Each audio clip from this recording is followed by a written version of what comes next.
A'udzu billahi minasyaitonir rajim. Bismillahirrahmanirrahim.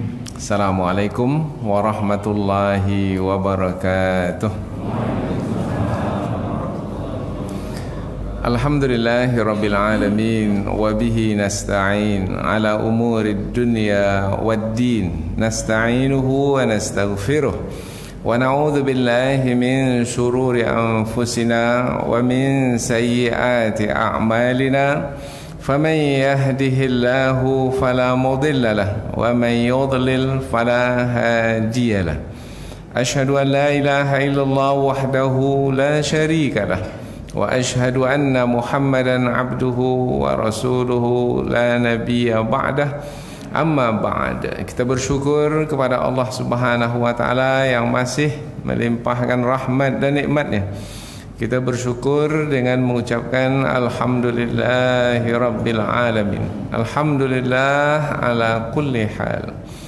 Kemudian tidak lupa pula bersalawat kepada Rasulullah sallallahu alaihi wasallam dengan mengucapkan Allahumma salli ala sayyidina Muhammad wa ala ali sayyidina Muhammad.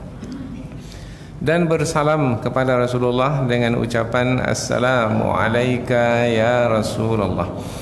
Kaum muslimin dan muslimat yang dirahmati Allah, pada pagi hari ini kembali kita meneruskan pengajian tentang Gurindam 12. Kita sambung ke fasal yang ke-12, bait yang kedua. Fasal yang ke-12, fasal terakhir dari Gurindam 12, bait yang kedua. Bait yang kedua masih lagi satu kumpulan, yaitu dari pembahasan yang berkaitan dengan kenegaraan atau kebangsaan.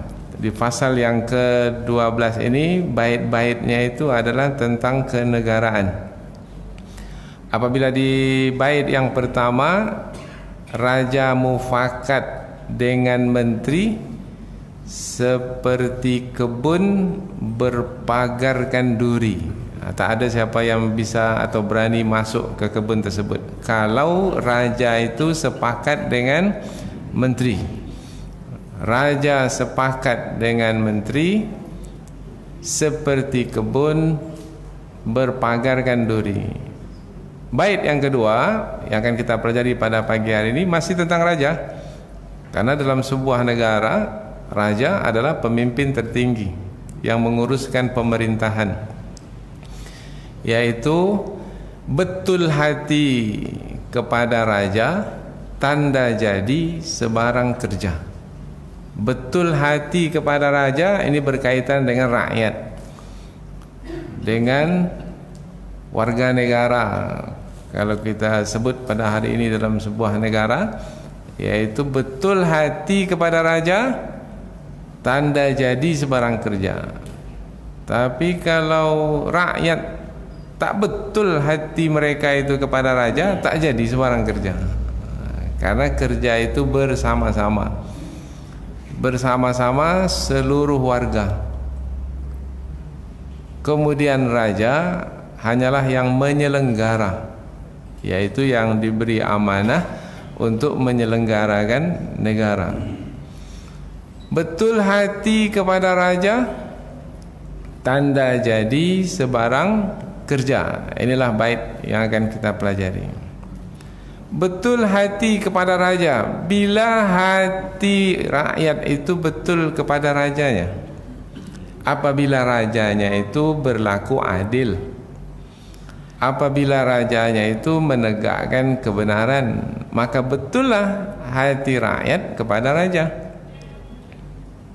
Raja adil, raja disembah. Ini pepatah Melayu. Disembah maknanya dipatuhi. Sambungannya apa? Raja zalim, raja disanggah. Mesti disanggah, mesti ditolak kalau raja itu zalim. Apa sebab? Sebab di dalam Islam ada kaidah la ta'ata li makhluqin, tidak ada ketaatan kepada makhluk, siapapun makhluk, raja sekalipun, suami sekalipun, orang tua sekalipun. Tidak ada kepatuhan kepada makhluk kalau kepatuhan itu membawa kepada kemaksiatan kepada Allah Subhanahu wa taala. La ta'ata li makhluqin fi ma'siyatil khaliq. Tidak ada ketaatan kepada makhluk, siapapun makhluk, kalau kepatuhan kepada makhluk itu membawa kemaksiatan kepada Allah Subhanahu wa taala. Kalau rajanya raja yang adil atau raja yang menegakkan kebenaran, raja yang mengikuti petunjuk Allah Subhanahu wa taala, seperti yang disebutkan di dalam surah Sad ayat yang ke-26. Ini ayat pertama. Surah Sad ayat yang ke-26. Siapa dahulu raja yang disebutkan di dalam Al-Quran dan juga seorang rasul, dan semuanya patuh kepada raja tersebut. Bahkan bangsa jin pun juga patuh pada raja, yaitu Nabi Daud alaihi salam, dan selepasnya anaknya Nabi Sulaiman alaihi salam. Kedua-duanya raja dan kedua-duanya rasul. Kepada Nabi Daud, Allah Subhanahu wa taala memerintahkan, ya Daud, pangkal ayat seruan kepada Nabi Daud sebagai seorang raja. Inna ja'alnaka khalifatan fil ard. Kami menjadikan kamu sebagai khalifah. Khalifah, pemimpin yang menggantikan Allah di bumi untuk menjalankan syariatnya. Wahai Daud, sesungguhnya kamu kami jadikan sebagai khalifah di permukaan bumi. Fahkum bainan nasi bil haq. Maka putuskanlah hukum atau tetapkanlah keputusan di antara manusia dengan kebenaran. Wala tattabi'il hawa. Jangan kamu mengikuti hawa nafsu. Yang buat seorang raja itu berlaku zalim karena dia mengikuti hawa nafsu, mengumpulkan kekayaan sebanyak-banyaknya dalam waktu yang sesingkat-singkatnya. Kalau 5 tahun dalam satu periode, 2 tahun pertama itu mengumpulkan duit aja. Karena 3 tahun berikutnya itu dah mulai kampanye lagi dia untuk penggal kedua. Mengikuti kehendak hawa nafsu. Menjadi pemimpin itu adalah amanah, yaitu menjalankan kewajiban yang Allah pikulkan ke pundak kita kalau kita diangkat menjadi pemimpin. Maka jangan mengikuti hawa nafsu, karena hidup kita ini bukan untuk dunia. Hidup kita ini adalah untuk akhirat. Walal akhiratu khairu wa abqa. Akhirat adalah lebih baik dan lebih kekal. Sampai masanya dunia ini akan ditinggalkan. Mati. Rakyat mati, raja tak mati. Mati. Raja mati, semua mati. Kullu man 'alaiha fan wa yabqa wajhu rabbika dzul jalali wal ikram. Siapa yang berziarah ke makam Muhammad Fatih di Istanbul? Siapa Muhammad Fatih? Yang menaklukkan Konstantinopel, yang diisyaratkan oleh Rasulullah dalam sabdanya sebaik-baik komandan perang. Sebaik-baik komandan perang adalah yang menaklukkan Konstantinopel. La tuftahannal Konstantinia fala ni'mal amir amiruha wala ni'mal jaish dzalikal jaish. Nah, Rasulullah memberikan isyarat bahwasanya Konstantinopel itu beratus-ratus tahun lamanya tak pernah ditaklukkan. Akan dibuka, akan ditaklukkan Konstantinopel sebaik-baik komandan yang menaklukkannya, dan sebaik-baik pasukan yang menaklukkannya. Siapa komandan yang menaklukkan? Muhammad Fatih. Kalau kita dapatlah pemimpin seperti Muhammad Fatih itu, ingin berlama-lama dengan pemimpin seperti itu atau tidak? Oh, ingin kalau dapat. Tetapi Muhammad Fatih pun mati, meninggal dunia. Maka dipajanglah di tepi dinding dekat makam itu, huwal baqi, dialah Allah yang kekal. Selain Allah mati, meninggal dunia, wafat. Termasuk Muhammad Fatih, termasuk raja. Nah, maka jangan mengikuti kehendak hawa nafsu. Ini larangan dari Allah. Perintah, larangan. Perintah, wahai Daud, tetapkan keputusan di antara manusia dengan hak, dengan kebenaran. Perintah. Larangan, jangan kamu mengikuti hawa nafsu. Wala tattabi'il hawa fayudillaka an sabilillah. Kalau kamu mengikuti hawa nafsu, itu yang membuat kamu akan tersesat dari jalan Allah. Innal ladzina yadilluna an sabilillah lahum adzabun syadid. Sambungan ayat. Siapa yang tersesat, ini ancaman ini. Ayat ini untuk pemimpin, untuk raja, untuk presiden. Siapa lagi di bawahnya? Untuk menteri. Siapa bawahnya? Orang-orang yang tersesat dari jalan Allah, bagi mereka azab yang dahsyat. Dalam ayat, bimanasu yaumal hisab, disebabkan karena mereka melupakan hari dihisab, hari akhirat, hari dihisabnya setiap amalan. Karena semua dihisab, dihitung dahulu ketika di dunia buat apa, benar atau salah, itu akan dihitung, akan dipertanggungjawabkan.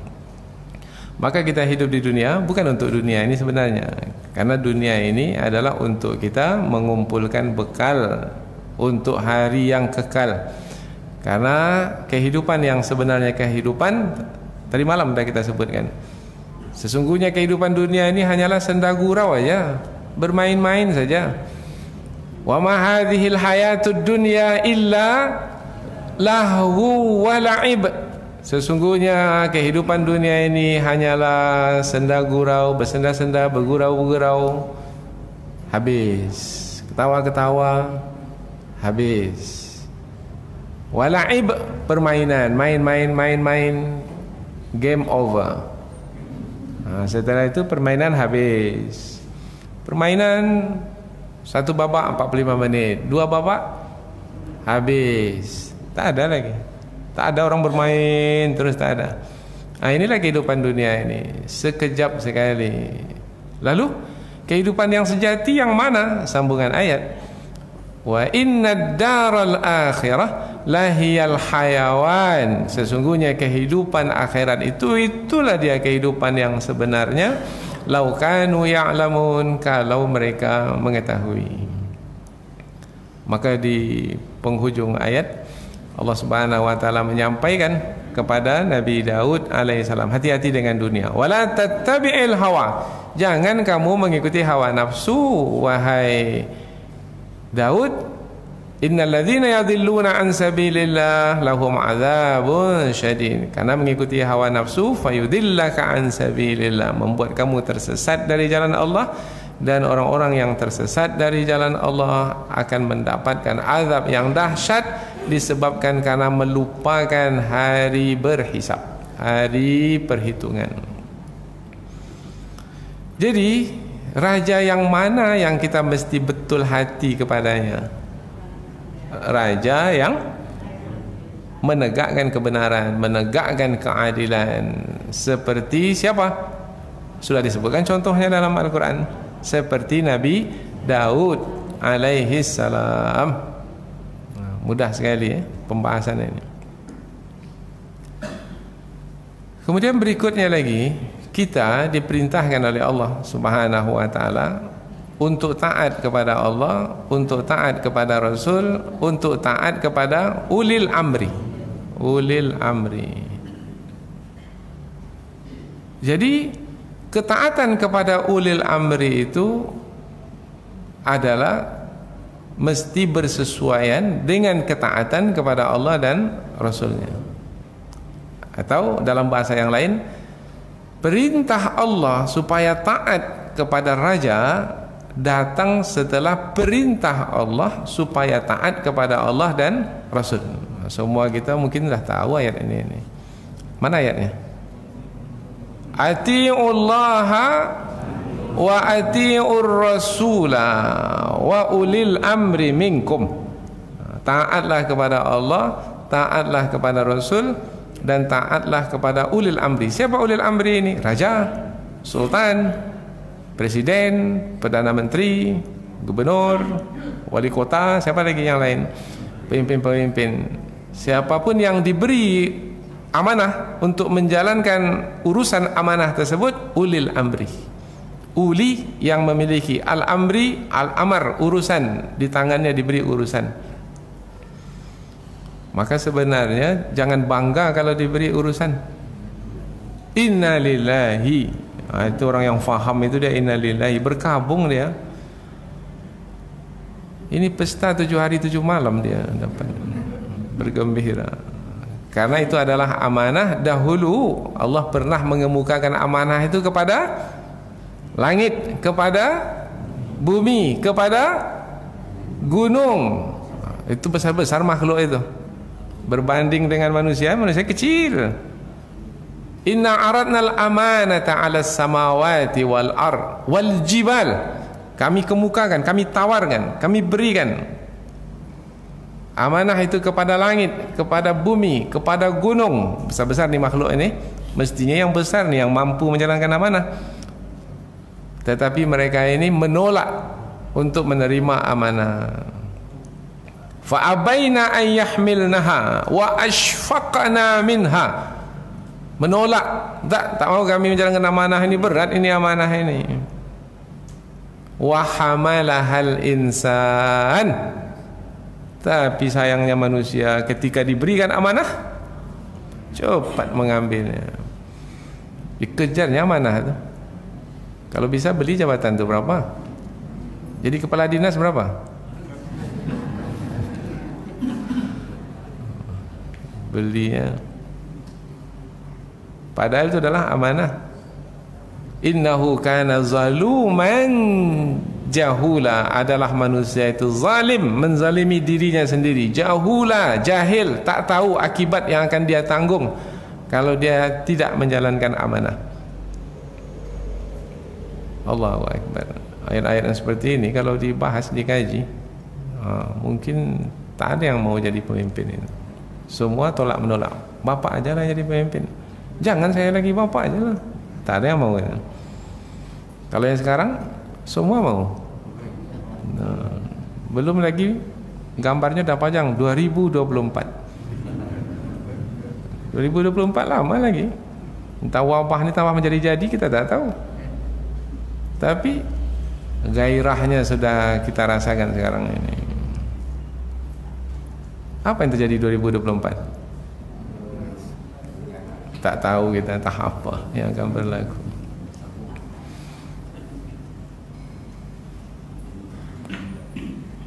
Taat kepada Allah, taat kepada Rasul.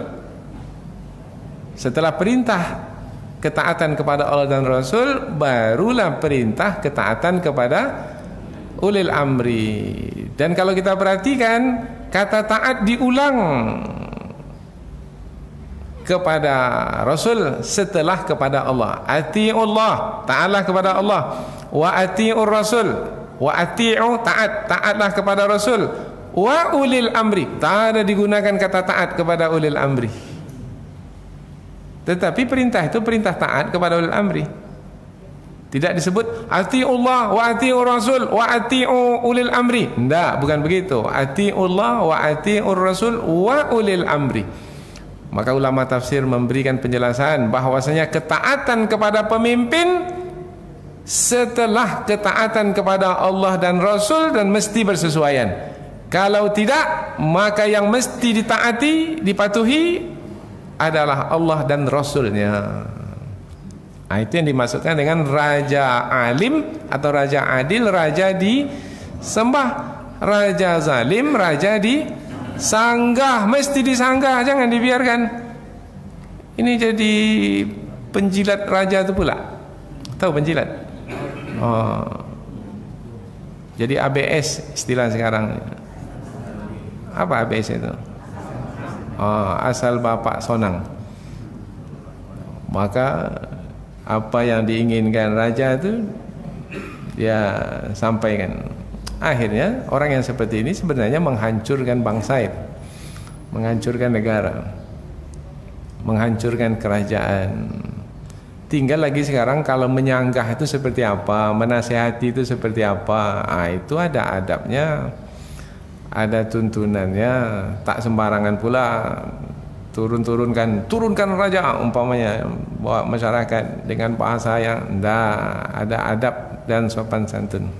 Tapi bukan itu yang kita bahaskan. Yang kita bahaskan adalah nilai atau prinsip.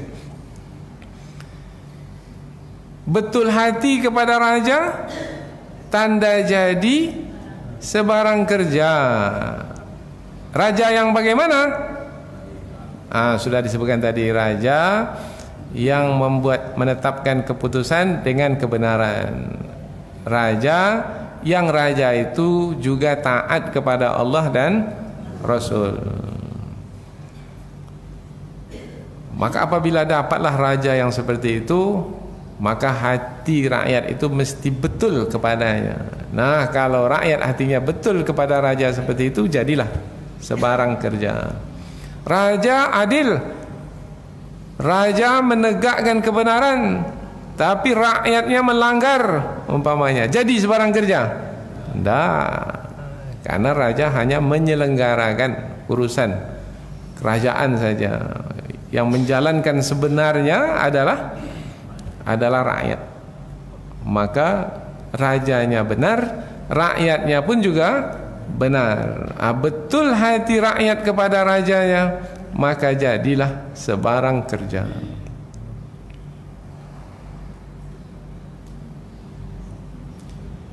Ada ancaman di dalam Al-Quran. Orang yang tidak patuh kepada Allah dan Rasulnya, tapi yang dia patuhi adalah raja yang zalim, maka ancamannya adalah yauma, ingatlah hari, tuqallabu wujuhuhum finnar. Tuqallabu wujuhuhum, tuqallab itu apa? Tuqallab, bolak-balik kan. Wujuhuhum, wajah mereka, finnar, dalam neraka. Biasanya ikan itu baru masak dia ketika dipanggang, atau daging itu baru masak ketika dipanggang. Diapakan daging itu? Dibalik-balik. Kalau tidak, masak separuh dia, bawahnya aja, yang atasnya mentah. Maka supaya masak dia diputar. Rupanya orang yang hanya patuh kepada pemimpin yang zalim dan tidak patuh kepada Allah dan Rasul, nanti dibalik-balikkan wajah mereka itu dalam api neraka. Ini ancaman. Yauma, ingatlah hari, tuqallabu, dibalik-balikkan, wujuhuhum, wajah mereka, finnar, di dalam neraka.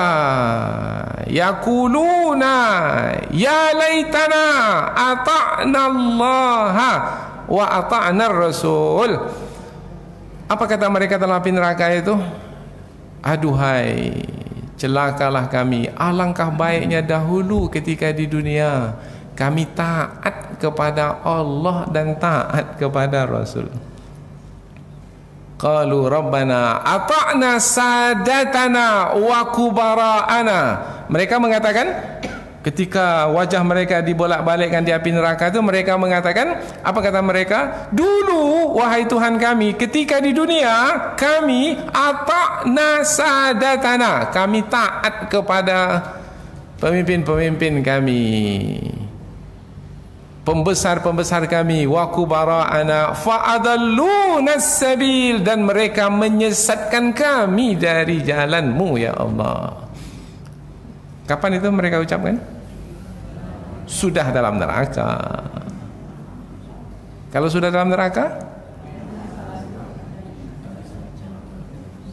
terlambat, menyesal. Menyesal kemudian tak ada gunanya. Sekarang bekejar semuanya pergi ke pemimpin. Pemimpin tempuh jalan yang memalukan karena bertentangan dengan syariat, tak sesuai dengan akhlak mulia. Semua mendekat. Kononnya kalau sudah mendekat, nanti dapatlah kebaikan banyak. Dapat plat merah, Apa plat merah? Dapat jabatan, dapat proyek, dapat anggaran, dapat itu fasilitas. Allahu Akbar. Dunia. Sekejap sekali. Berapa lama?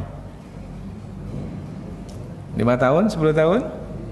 Habis 2 periode saja. Boleh 3 periode? Tidak. Sementara hidup kita masih lama lagi.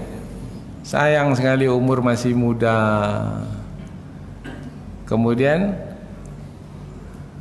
mempertaruhkan umur yang panjang, yang berharga, yang akan dikenang sepanjang masa, yang akan dibanggakan oleh anak dan cucu. Tapi sang ayah ini ya sia-siakan, yaitu dengan bersama dengan pemimpin yang tercela, maka akan menjadi tercela. Bersama dengan yang durhaka akan durhaka, melakukan kedurhakaan. Bersama dengan yang tercela akan melakukan perbuatan yang tercela, maka akan dicelalah sepanjang masa. Itu mereka yang patuh kepada pemimpin yang bertentangan dengan kebenaran yang Allah turunkan, yang Rasul sampaikan. Menyesal di dalam neraka. Tetapi ada lagi ayat berikutnya, itu sambungannya itu bagus juga untuk dilihat. Rabbana, wahai Tuhan kami. Ini masih sambungan. Orang yang tadi itu dibakar dalam api neraka, yang diputar-putar wajahnya itu. Apa kata mereka? Kalau tadi menyesal, sekarang mereka meminta kepada Allah. Rabbana. Apa permintaan mereka? Bukan kembali ke dunia. Itu yang menyesal kalau tidak melakukan kebaikan. Menyesal, ingin kembali ke dunia supaya nanti melakukan kebaikan. Tapi ini yang tadi patuh kepada pemimpin atau kepada raja yang zalim ini, mereka meminta kepada Allah, atihim di'faini minal azab. Ya Allah, dulu pemimpin itu yang kami patuhi itu karena zalim, maka mereka itu menyesatkan kami dari jalan-Mu ya Allah, maka berikan kepada mereka 2 kali lipat azab ya Allah. Itu permintaan orang yang dibakar tadi, supaya pemimpin yang dia patuhi dulu ketika di dunia itu diberi azab 2 kali lipat. Bermakna geram betul lah dia ni nampaknya, marah betul lah dia. Dulu dialah yang sudah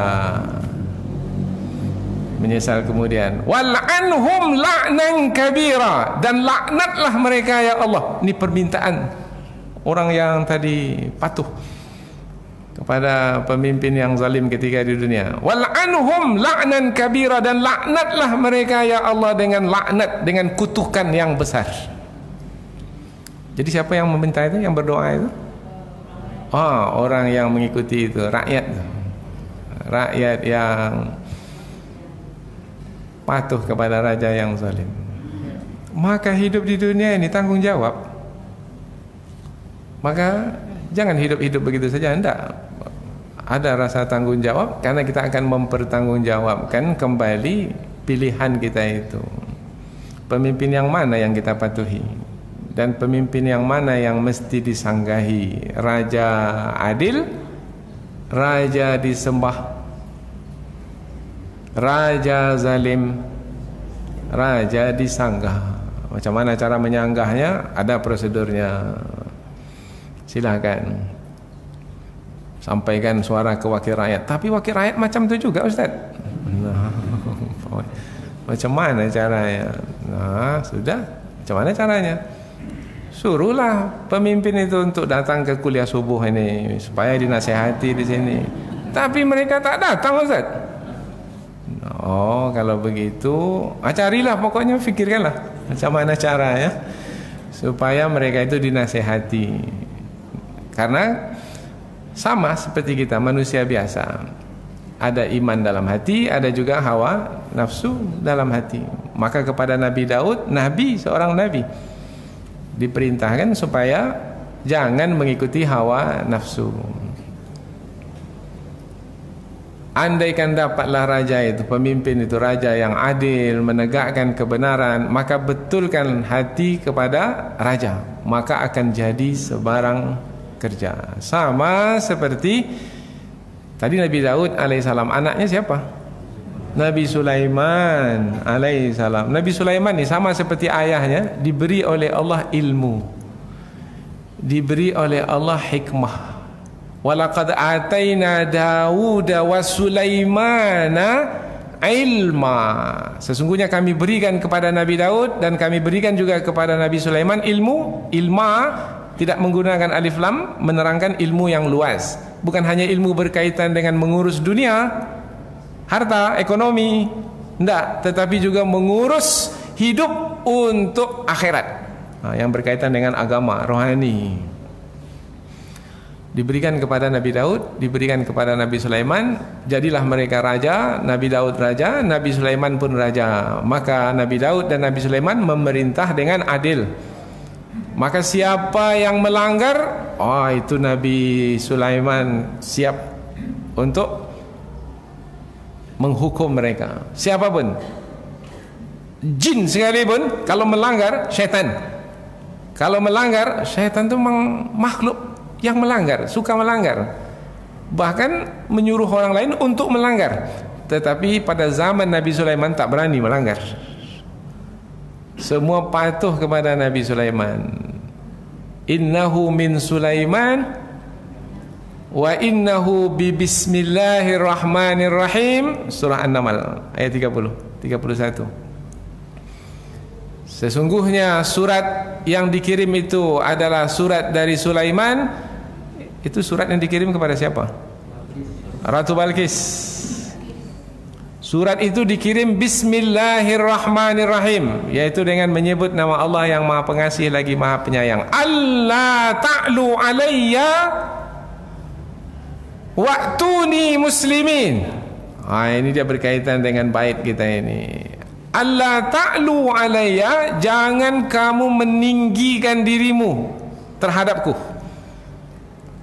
Bukan bermakna kamu mestilah merendahkan diri, menghina dina di hadapanku. Bukan itu maksudnya. Maknanya aku ini menjalankan syariat Allah. Maka jangan ada sesiapa yang berada di atas hukum. Apa makna di atas hukum ini? Kebal hukum. Kalau dia melanggar hukum, aman. Kalau orang lain melanggar hukum, sikat,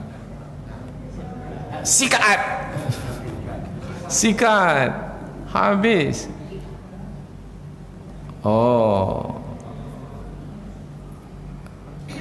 Lihat Nabi Sulaiman alaihi salam.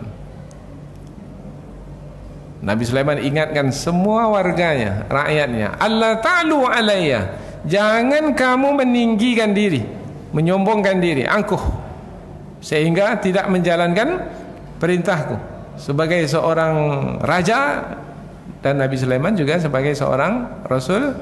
Allah ta'lu alayya wa'tuni muslimin, dan datanglah kepadaku dengan berserah diri.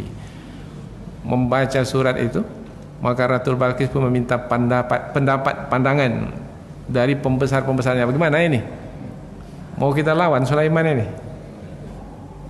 Karena Ratu Balqis punya kerajaan juga di Sabah, di Yaman, di selatan Palestina. Tapi setelah mereka berfikir, tak akan mungkin melawan Nabi Sulaiman alaihissalam. Akhirnya mereka datang kepada Nabi Sulaiman dengan berserah diri, menyerahkan diri. Mereka ini yang berserah diri ini, yang tidak menyombongkan diri ini, Allah ta'lu alayya wa'tuni muslimin, mereka ini telah membetulkan hati terhadap raja. Membetulkan hati terhadap raja adalah jangan menyombongkan diri, jangan angkuh. Kita ini adalah yang dipimpin, maka siaplah dipimpin. Dipimpin oleh pemimpin. Pemimpin yang bagaimana tadi? Maka kita mulai dari pembukaan tadi itu. Jangan lupa pembukaannya pula.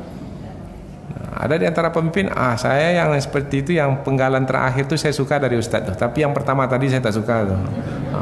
Mengaji pilih-pilih. Mengaji itu dari awal ada urutannya.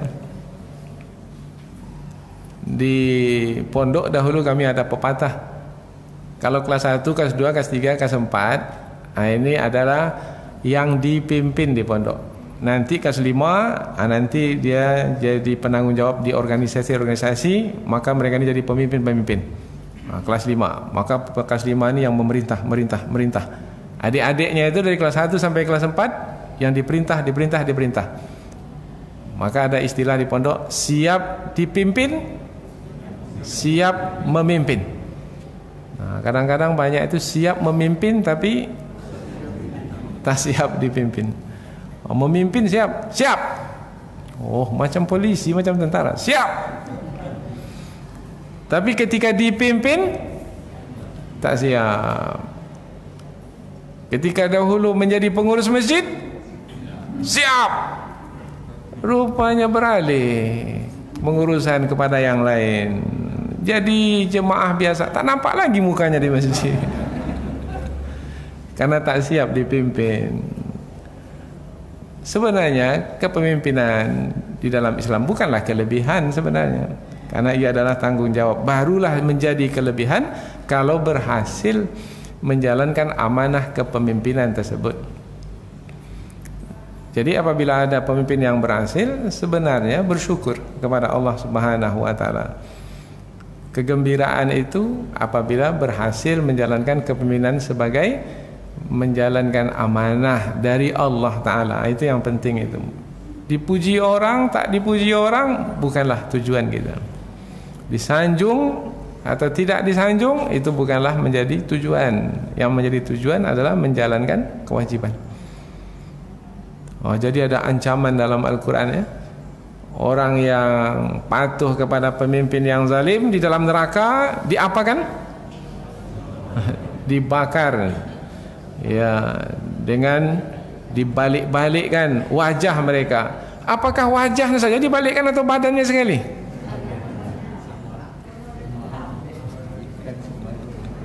Kalau ikan itu dibalikkan kepala ikan itu aja atau badannya sekali? Kambing guling ya, yang dibakar tuh. Itu kepala kambing itu aja yang dibakar atau badannya sekali? Mengapa dalam ayat ini disebut wajah saja? Tidak badannya yang dibalik-balikkan. Sebenarnya ada penyebutan dalam Al-Quran, penyebutan sebahagian adalah penyebutan keseluruhan. Jadi apabila ada sebahagian anggota tubuh yang disebut, sebenarnya dimaksudkan adalah seluruh anggota tubuh. Tinggal lagi pembahasan mengapa wajah yang disebut. Mengapa tak kaki disebut? Kaki kan sebahagian anggota tubuh saja. Mengapa tak tangan? Karena tangan itu simbol kekuasaan dahulu. Wajah itu adalah kehormatan seseorang. Wajah itulah, kalau kita mau melihat seseorang itu lihat wajahnya. Kalau mau menghormati seseorang, lihat wajahnya. Lihat wajah seseorang itu tanda menghormati. Berjumpa dengan raja, tengok kakinya. Wajah. Kemudian kalau foto itu, foto 3x4 letak di paspor, foto. Apakah diambil seluruh tubuh untuk mewakili seluruh tubuh kita itu? Tidak. Paspor siapa yang dari kepala sampai kaki? Ada fotonya? Tidak. Lihat paspor, hanya wajah saja. Kalau pergi haji dibesarkan lagi wajahnya. Wajah sebagai yang mewakili. Karena wajah adalah bagian tubuh yang sangat dihormati, sangat dimuliakan. Kalau kita ingin mendidik anak dengan memukul yang tidak mencederakan, silakan pukul badannya, tapi jangan wajahnya. Wajah. Nah, disebut kata wajah ni, wajah itu yang dibalik-balikkan karena wajah itu yang tak dijaga, tidak dipelihara dahulu ketika di dunia. Kehormatan itu betul yang tidak dijaga dahulu ketika dunia, yaitu tidak patuh kepada Allah dan Rasul. Patuhnya hanya kepada raja yang zalim, pemimpin yang zalim. Maka tak ada kehormatan baginya di dalam neraka. Maka dibakarlah dia dengan dibalikkan badannya itu, wajahnya di dalam neraka. Lalu bagaimana supaya hati itu betul kepada raja? Dalam Islam ada satu kaedah yang sangat mulia sekali, yaitu namanya kaedah musyawarah, permusyawaratan dan perwakilan. Di mana kita jumpa ini kata ini? Ini kata Arab, kata Quran ini. Pemimpin akan dipatuhi oleh rakyatnya kalau pemimpin itu mencari tahu juga pendapat rakyatnya itu seperti apa, sehingga dia tidak memaksakan kehendaknya saja. Karena boleh jadi yang banyak mengetahui tentang urusan keumatan itu, kerakyatan itu, boleh jadi rakyat itu sendiri. Maka cari tahu. Namanya musrembang. Ini yang di pemerintahan tahulah musrembang ini. Musrembang ini panggil, siapa yang dipanggil? RT RW, dari yang paling rendah kekuasaannya di wilayah itu. Siapa lagi? Tokoh masyarakat, panggil, minta pendapat mereka. Dalam Al-Quran rupanya begitu juga, supaya hati itu betul kepada raja, kepada pemimpin. Karena yang dijalankan oleh raja adalah yang terbaik, yang bijaksana. Fabima rahmatim minallahi linta lahum walau kunta faddan ghalidhal qalbi lam faddu min haulik. Ayat ini tentang Rasulullah, pemimpin. Karena rahmat Allah, wahai Muhammad, kamu berlaku lemah lembut terhadap mereka. Kalau mau jadi pemimpin dan nanti rakyat betul hatinya kepadanya sebagai pemimpin, contoh Rasulullah, yaitu dengan rahmat Allah berlaku lemah lembut kepada orang-orang yang dipimpin. Kalau kamu berhati kasar, hati kasar, mulut juga kasar, maka lam faddu min haulik, mereka akan berpaling darimu wahai Muhammad. Tak akan betul hati mereka terhadapmu, mereka akan menjauh darimu, akan lari darimu. Nah, ini petua dari Al-Quran. Kalau mau berhasil jadi pemimpin, ini dia petuanya. Lihat ayat ini. Kemudian ingin membuat sesuatu umpamanya, maka minta pendapat mereka. Wasyawirhum fil amr. Sambungan ayat. Maka bermusyawarahlah dengan mereka. Musyawarah itu minta pendapat. 10 orang bermusyawarah, maka mungkin 10 pula isi kepalanya, 10 pula pendapatnya. Tak sama antara satu dengan yang lain. Kata yang satu, ini yang bagus. Kata yang satu lagi, ini yang bagus. Dalam bermusyawarah itu, hangat, panas, musnas, musda, apa lagi? Muswil, ya, muscap. Nampaknya tahu semua ini ceritanya. Tapi musyawarah itu, masya Allah, hangat. Silahkan. Karena masing-masing ingin memberikan pendapat untuk yang terbaik. Wasyawirhum fil amr. Wahai Muhammad, minta pendapat mereka dalam musyawarah.